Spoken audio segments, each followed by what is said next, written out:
Análisis de las principales variables macroeconómicas y políticas de la economía en Colombia. El Producto Interno Bruto PIB mide el valor total de todos los bienes y servicios producidos en un país durante un periodo específico, generalmente un año. Es una de las principales variables macroeconómicas utilizadas para evaluar la salud económica de una nación. Un crecimiento positivo del PIB indica una expansión económica, mientras que un crecimiento negativo señala una contracción. El PIB se calcula sumando cuatro componentes principales: el consumo, la inversión, gasto público y exportaciones netas. Es una medida clave en la economía que refleja el valor total de todos los bienes y servicios finales producidos en un país durante un periodo determinado, generalmente es un año. En Colombia, este cálculo lo realiza el DANE y existen tres métodos principales para calcularlo, como es el método de la producción, el método del gasto y el método del ingreso. A continuación se explican cada uno de estos métodos y cómo se aplican en Colombia. Método de la producción o valor agregado. Este método se calcula sumando el valor agregado en cada etapa de la producción de bienes y servicios. El valor agregado es la diferencia entre el valor de los productos finales y el valor de los insumos utilizados en su producción. Entonces, primero, el DANE divide la economía en varios sectores, como lo es la agricultura, la industria y los servicios. Luego, para cada sector, se calcula el valor agregado, sumando el valor de todos los productos finales y restando el valor de los insumos intermedios. Se suma y luego se suma el valor agregado de todos los sectores para poder obtener el PIB. Un ejemplo más claro podría ser, por ejemplo, el sector agrícola. Tenemos el valor de producción del maíz, un ejemplo de 100 millones. Luego tenemos lo que es el valor de los insumos, que se gastan 70 millones.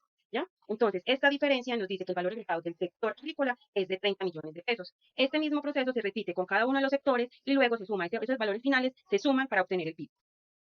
Método del gasto. Se calcula el PIB sumando todos los gastos realizados en la economía para la compra de bienes y servicios finales. Este método se enfoca en el gasto de los distintos agentes económicos, consumidores, empresas, gobiernos y sectores externos. Como vemos en la fórmula, entonces, es la sumatoria de el consumo. ¿Qué es el consumo? Suma de todos los gastos de los hogares de bienes y servicios. La inversión, gastos en bienes de capital, construcción y cambio de inventarios. Gasto público, son los gastos del gobierno en bienes y servicios. Y las exportaciones netas, que es la diferencia entre las exportaciones e importaciones. Método del ingreso. El método del ingreso calcula el PIB sumando todos los ingresos generados en la producción de bienes y servicios. Esto incluye salarios, rentas, intereses y ganancias. Como podemos ver entonces, la compensación a empleados vendría a ser la suma de todos los salarios y beneficios pagados a los trabajadores, más las rentas, que es el pago por el uso de las propiedades, o sea, los alquileres, más intereses, que son los pagos de intereses sobre préstamos, más los beneficios, que son las ganancias empresariales, y por último tenemos los impuestos indirectos menos los subsidios, impuestos sobre la producción y las exportaciones menos los subsidios otorgados.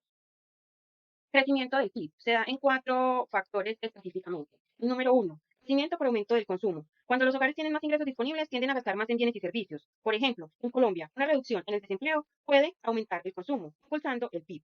Dos, crecimiento por inversión en infraestructura. Grandes proyectos de infraestructura, como la construcción de carreteras, puentes y aeropuertos, incrementan el PIB al aumentar la inversión. Un ejemplo reciente en Colombia es el programa 4G, cuarta generación, una serie de proyectos viales que buscan mejorar la infraestructura y la conectividad del país, contribuyendo significativamente al crecimiento económico.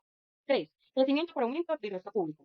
El gasto del gobierno en educación, salud y defensa también contribuyen al PIB. Por ejemplo, en respuesta a la pandemia del COVID-19, el gobierno colombiano incrementó el gasto en salud y apoyó económicamente a los ciudadanos, lo que ayudó a mitigar la caída del PIB para el 2020.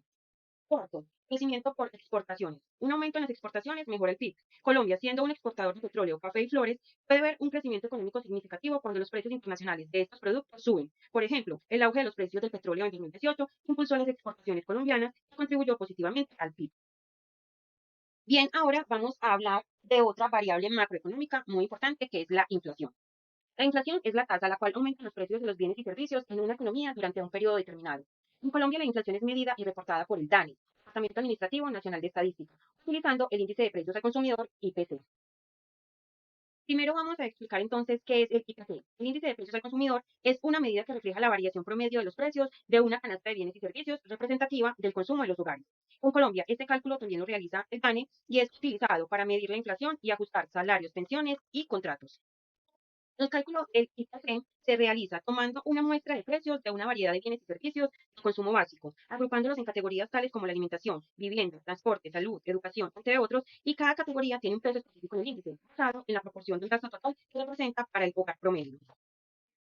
Bueno, hay cuatro aspectos fundamentales por los cuales el IPC es importante. Uno de ellos es la medición de la inflación. El IPC es la principal medida de inflación, indicando cómo cambian los precios con el tiempo. Una tasa de inflación alta indica que los precios están subiendo rápidamente, mientras que una tasa baja indica precios estables. El segundo son los ajustes salariales y pensiones. El IPC se utiliza para ajustar salarios, pensiones y otros ingresos. Por ejemplo, si la inflación medida por el IPC es del 5%, los salarios pueden ser ajustados en la misma proporción para poder mantener el poder adquisitivo de los trabajadores. 3. En la política monetaria. Los bancos centrales, como el Banco de la República de Colombia, utilizan el IPC para decidir sobre las tasas de interés y otras políticas monetarias. Una inflación alta puede llevar al Banco Central a aumentar las tasas de interés para reducir la demanda y controlar los precios. Cuarto, contratos y obligaciones financieras. Muchas obligaciones financieras, como los alquileres y los contratos de préstamo, están indexadas al IPC. Esto significa que los pagos pueden ajustarse en función de la variación del índice para proteger a las partes involucradas contra la inflación. A continuación, vamos a describir el proceso de cálculo de la inflación en Colombia. Los pasos para calcular la inflación serían los siguientes. Uno, selección de la canasta de bienes y servicios. El DANE define una canasta representativa de bienes y servicios que refleja el consumo típico de los hogares colombianos. Esta canasta se actualiza periódicamente para mantener su relevancia. Ejemplo, la canasta puede incluir transporte, vivienda, educación, alimentos, salud, entretenimiento, entre otros. 2. Recolección de precios. Se recopilan precios de los bienes y servicios incluidos en la canasta en diversos puntos de venta y regiones del país. Esta recolección se realiza de forma continua, generalmente mensual. Un ejemplo, se toman precios de productos como el arroz, la carne, servicios médicos, gasolina, electricidad, etc. 3. Cálculo del índice del precio del consumidor. El IPC es el indicador que mide la variación promedio de los precios de las canastas de bienes y servicios. Cuarto, cálculo de la inflación. La inflación se calcula como la variación porcentual del IPC entre dos periodos.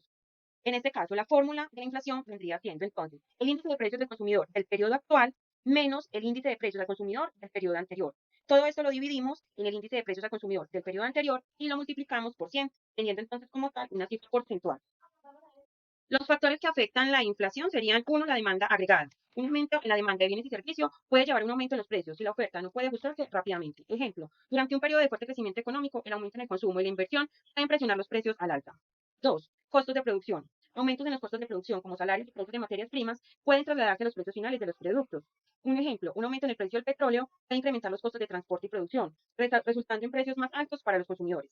3. Política monetaria. La cantidad de dinero en circulación y las tasas de interés influyen en la inflación. Una política monetaria expansiva que aumenta la cantidad de dinero en la economía puede llevar a un aumento en la inflación si la oferta de bienes y servicios no crece al mismo ritmo.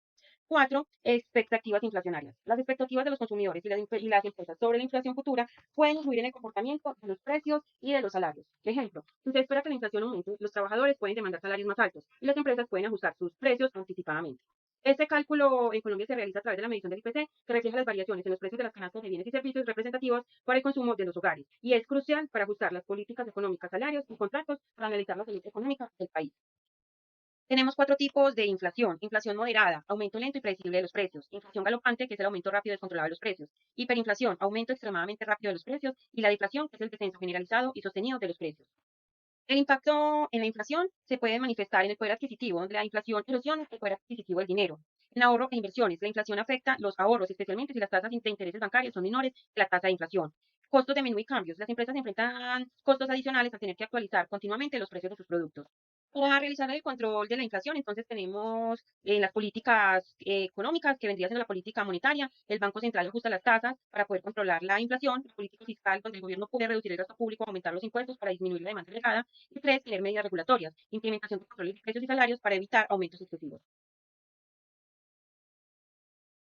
Vamos a analizar otra variable macroeconómica muy importante, que es el desempleo. El desempleo se refiere a la situación en que las personas en edad y disposición de trabajar no pueden encontrar empleo. Es una de las variables principales donde indican la salud económica de un país. La tasa de desempleo se calcula como el porcentaje de la población activa que está desempleada y buscando trabajo activamente. En económica manejamos cuatro tipos de desempleo, que es el desempleo friccional. Surge cuando las personas están en transición entre trabajo o recién ingresan al mercado laboral. El desempleo estructural ocurre cuando hay un desajuste entre las habilidades de los trabajadores y las necesidades del mercado laboral. El desempleo cíclico resulta de las fluctuaciones de las actividades económicas, aumenta durante las recesiones y disminuye en los periodos de expansión. Y desempleo estacional se da en determinadas épocas de año cuando la demanda de trabajo fluctúa. Causas del desempleo. Uno, crisis económica. Las recesiones económicas reducen la demanda de bienes y servicios, lo que lleva a la reducción de la producción y, en consecuencia, a despidos masivos. 2. Cambios estructurales en la economía. Transformaciones en la economía, como la transición de una economía manufacturera a una de servicio, pueden dejar a muchos trabajadores sin empleo. 3. Políticas gubernamentales. Las regulaciones laborales rígidas pueden disuadir a las empresas de contratar más trabajadores. 4. Avances tecnológicos. La automatización y la digitalización pueden hacer obsoletos ciertos trabajos. Medición de la tasa de desempleo en Colombia. La tasa de desempleo es un indicador económico que refleja el porcentaje de la población activa que está desempleada y buscando empleo activamente. En Colombia, la medición es realizada por el DANE y vamos a explicar detalladamente cómo se mide esta tasa y qué consideraciones se toman en cuenta. Para este análisis vamos a describir cómo, según el DANE, está distribuida la población. Tenemos entonces la población en edad de trabajar, que incluye todas las personas que tienen la edad legal para trabajar, generalmente mayores de 12 años en zonas rurales y mayores de 10 años en zonas urbanas. Tenemos la población económicamente activa, que es la fuerza laboral, incluye todas las personas que están disponibles para trabajar, ya sean que estén empleadas o desempleadas. La población ocupada incluye a todas las personas que están trabajando, ya sea a tiempo completo o parcial, en el sector formal o informal. Población desocupada. Incluye a todas las personas que no tienen empleo, pero están buscando trabajo activamente y están disponibles para trabajar. Tenemos la población económicamente inactiva, que incluye a todas las personas que no están disponibles para trabajar y no están buscando empleo, como estudiantes, amas de casa, jubilados y personas con discapacidades que les impiden trabajar. Para calcular la tasa de desempleo, entonces, el DANE primero hace una recolección de datos por medio de encuestas. Por medio de estas, identifican la población en edad de trabajar. Luego, determinan de la población económicamente activa y se identifican las personas que están disponibles para trabajar, ocupadas y desocupadas. Luego se calcula la población ocupada y desocupada, se clasifican las personas y luego el cálculo de la tasa de desempleo. La tasa de desempleo se calcula como el porcentaje de la población desocupada dentro del PEA.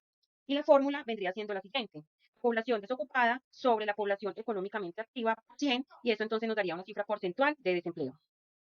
Un ejemplo para que sea más clara dicha fórmula, entonces supongamos que en este momento vamos a identificar la población económicamente activa. En este caso, en el ejemplo, tenemos una población económicamente activa de 600.000 personas, ¿cierto? Luego vamos a identificar la población desocupada. En este caso tenemos que son 50.000 personas. Entonces, ¿cómo se hace el cálculo? Las 50.000 personas dividido las 600.000 personas, que es la población económicamente activa por 100, y nos da un 8.33%. ¿Qué quiere decir? Que la población económicamente activa de esta región está desempleada y buscando trabajo activamente. La importancia de la tasa de desempleo como indicador económico. La tasa de desempleo es el indicador clave de la salud económica de un país. Una tasa alta en desempleo puede señalar problemas económicos, mientras que una tasa baja puede indicar un mercado laboral saludable.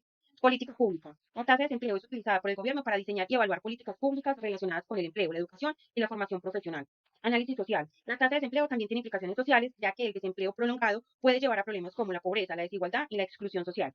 Y toma de decisiones empresariales. Las empresas utilizan información sobre tasa de desempleo para tomar decisiones sobre inversiones, expansión y contratación de personal.